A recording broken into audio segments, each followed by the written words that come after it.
2 மாசத்துக்கு முன்னாடி நம்ம முதல்வர் சொல்றார் 364 திட்டங்களை நிறைவேற்றிட்டோம். 40 திட்டங்கள் பரிசீலனையில் இருக்கு.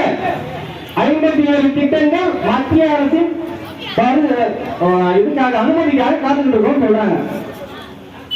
இதற்காக எவ்வளவு நிறைவேற்றேன்னு சொல்றாங்க? 80% வாக்குறுதிகளை நிறைவேற்றிட்டேன்னு 2 மாசத்துக்கு முன்னால நம்ம இந்த தமிழ்நாட்டின் முதல்வர் சொல்றாரு. அதே முதல்வர் 2024 செப்டம்பர் 13ஆம் தேதி ராஜபாளையம் எம்எல்ஏ அவர்கள் இல்ல திருமணத்தில் சொல்றாரு 99% வாக்குறுதிகளை நாங்க நிறைவேற்றிட்டோம்னு சொல்றாரு. 2 மாசத்துக்கு முன்னாடி 80% சொல்றாரு. ஆனால் 2024 செப்டம்பர் மாசம் என்ன சொல்றாரு? நாங்க 99% வாக்குறுதியை நிறைவேற்றிட்டோம்னு சொல்றாரு. இதை பொய்க்குறுதிகளை கொடுக்கக்கூடிய பொய்யை மட்டுமே பேசக்கூடிய ஒரு அரசாங்கத்தால தான் நம்ம ஆளப்பட்டு இருக்கோம். நாங்க என்ன கேட்டோம்? வெள்ளை அறிக்கை கொடுங்க, வெள்ளை அறிக்கை கொடுங்க. 80% திட்டத்தை நிறைவேற்றிட்டே சொல்றீங்கல்ல. திட்டம் 1 நிறைவேற்றப்பட்ட நாள், திட்டம் 2 நிறைவேற்றப்பட்ட நாள், திட்டம் 3 நிறைவேற்றப்பட்ட நாள். இப்படி வெள்ளை அறிக்கை தானே கேட்டோம். நீங்க கொடுத்த 55 வாக்குறுதியில 80% நிறைவேற்றி இருந்தா நீங்க கொடுத்துக்க வேண்டியதானே. நீங்க தாராளமா கொடுத்துருக்கலாமே, வெள்ளை அறிக்கை கொடுத்துருக்கலாமே. கொடுக்க முடியல இல்லையா? கிட்டத்தட்ட எங்கள் மாநில தலைவர் சொல்றது போல 50 திட்டங்கள் மட்டுமே நிறைவேற்றப்பட்டிருக்கு, மீதி எதுவுமே நிறைவேற்றப்படல. பாப்போமா?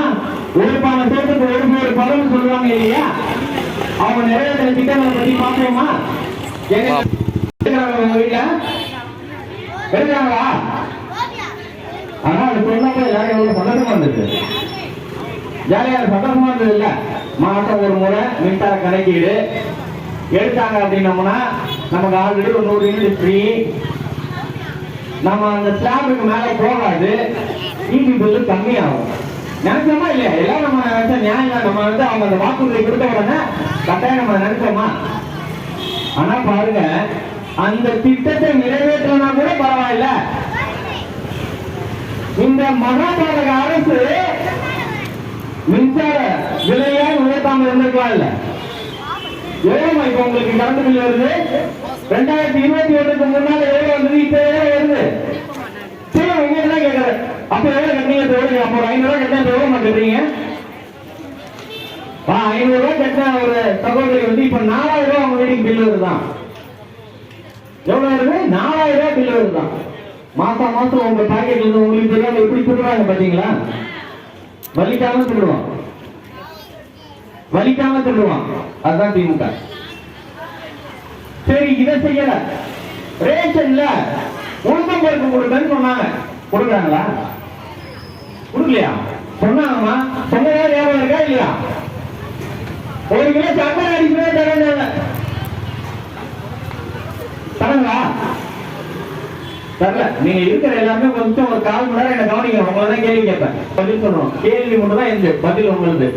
சக்கரை போடல. அதற்கு அடுத்து கூட்டுறவு கடன் தள்ளுபடின்னு சொன்னா, நகை கடன் ரத்துன்னு சொன்னா, பண்ணாங்களா? விவசாய கடன் ரத்துன்னு சொன்னா, பண்ணாங்களா? பண்ணல. ஆனா இந்த முறை நீங்க எல்லாம் ஒரு முடிவு எடுக்கணும். இந்த விடியா திமுக அரசு ரத்துன்னு முடிவு எடுக்கணும். அதுக்காக நாங்க வந்து தெருவுக்கு தெரு போட்டு பேசிக்கிட்டு, நம்ம பகுதியிலே இது 17வது கூட்டம். மொத்தம் நம்ம பகுதியில மட்டுமே 24 இடத்துல இதே மாதிரி கூட்டங்கள் நடந்துட்டு இருக்கு. அதுக்கு அடுத்து அவர் என்ன சொன்னார்?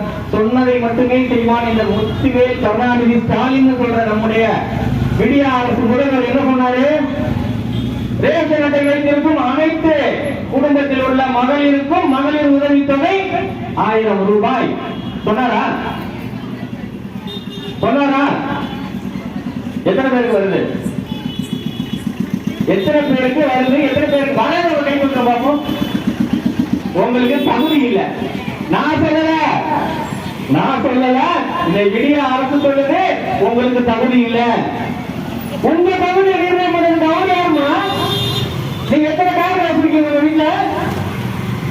கார் வச்சிருக்கீங்களா? உங்க வீட்டுல எத்தனை கார் இருக்கு? நீங்க எல்லாம் உயர்தட்டு மக்கள் பாருங்க. நம்மள மாதிரி கீழ்த்தட்டு மக்களுக்கு, நம்மள மாதிரி நடுத்தர குடும்பத்துக்கு தகுதி இல்லைன்னு சொல்லிட்டார். ஏறத்தாழ 2,35,00,000 குடும்பத்தை இருக்கு நம்முடைய தமிழ்நாட்டுல. அவர் கொடுத்திருக்கிறது 1,31,00,000 குடும்பத்தைக்கு மட்டும்தான் கொடுத்திருக்கார்.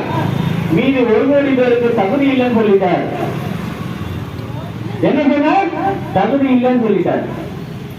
இப்ப ஒரு 10 நாள் முன்னாடி எல்லாருக்கும் ஒரு பேமெண்ட் எவ்வளவு வந்தது சொல்லுங்க? 5,000 வந்தது.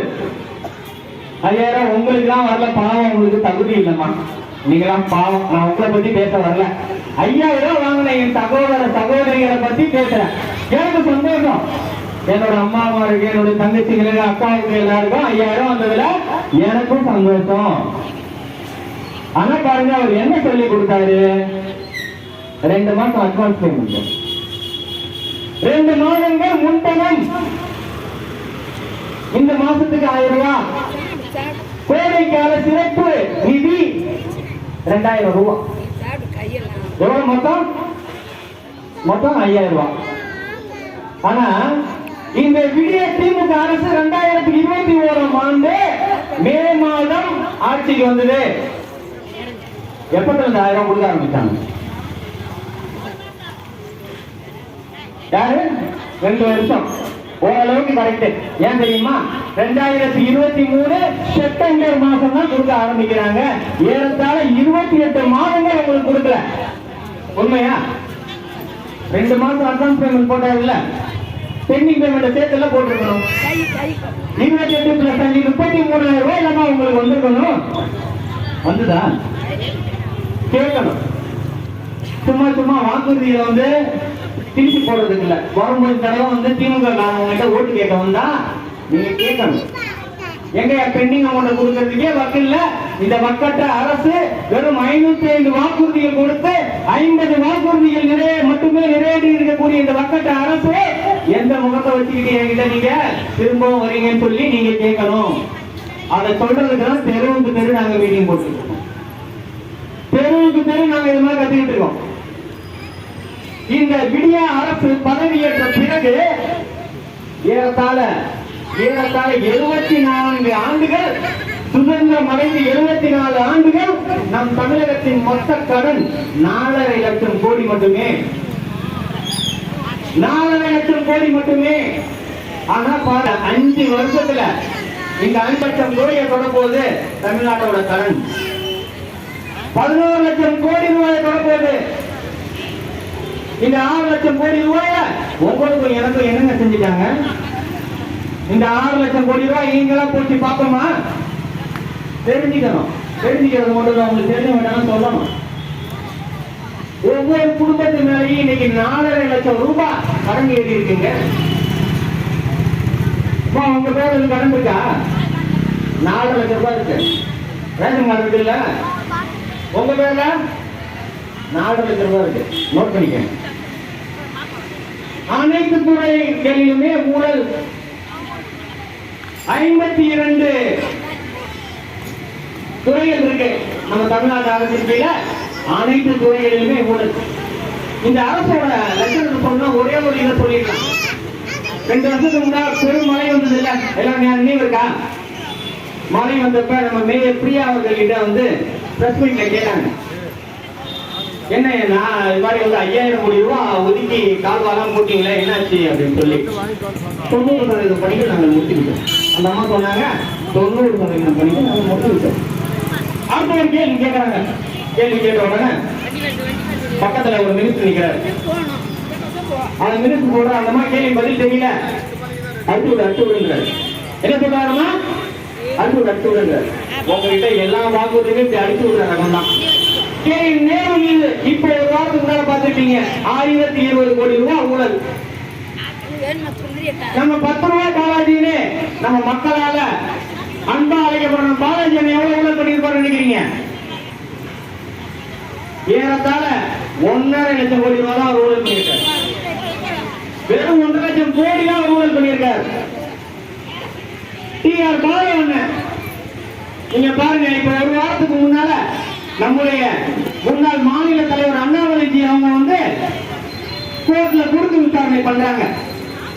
டிஎம்கே ஃபைல்ஸ் தலைவர் வெளியிட்டதுக்கு அவர் மேல இந்த டிஆர் பாலு அவர்கள் மான நஷ்ட வழக்கு போடுறாங்க. அவங்களே டைரக்டா நானே வாதாடுறேன்னு சொல்லி குறுக்கு விசாரணை பண்றாங்க. அதுல கேட்கிறாரு எங்களுடைய மாநில தலைவர் முன்னாள் மாநில தலைவர் அண்ணாமலைக்கு கேட்கிறாங்க, நீங்க 10 கப்பல்கள் வாங்கியிருக்கீங்களாமே? அவர் ஒண்ணு பதில் சொல்றார், இல்லை இல்லை நான் 2 கப்பல்கள் தான் வாங்கினேன். 2 கப்பல்கள் வாங்குவது எவ்வளவு? 1200 கோடி ரூபாய். 1200 கோடி ரூபாய் உங்களுக்கு எப்படி வந்தது? கடன் வாங்கினேன். உங்களுக்கு கடன் கொடுத்தது யாரு? கேட்கறோம் நிறுவனத்தில் வாங்கினேன். நான் வடிவில்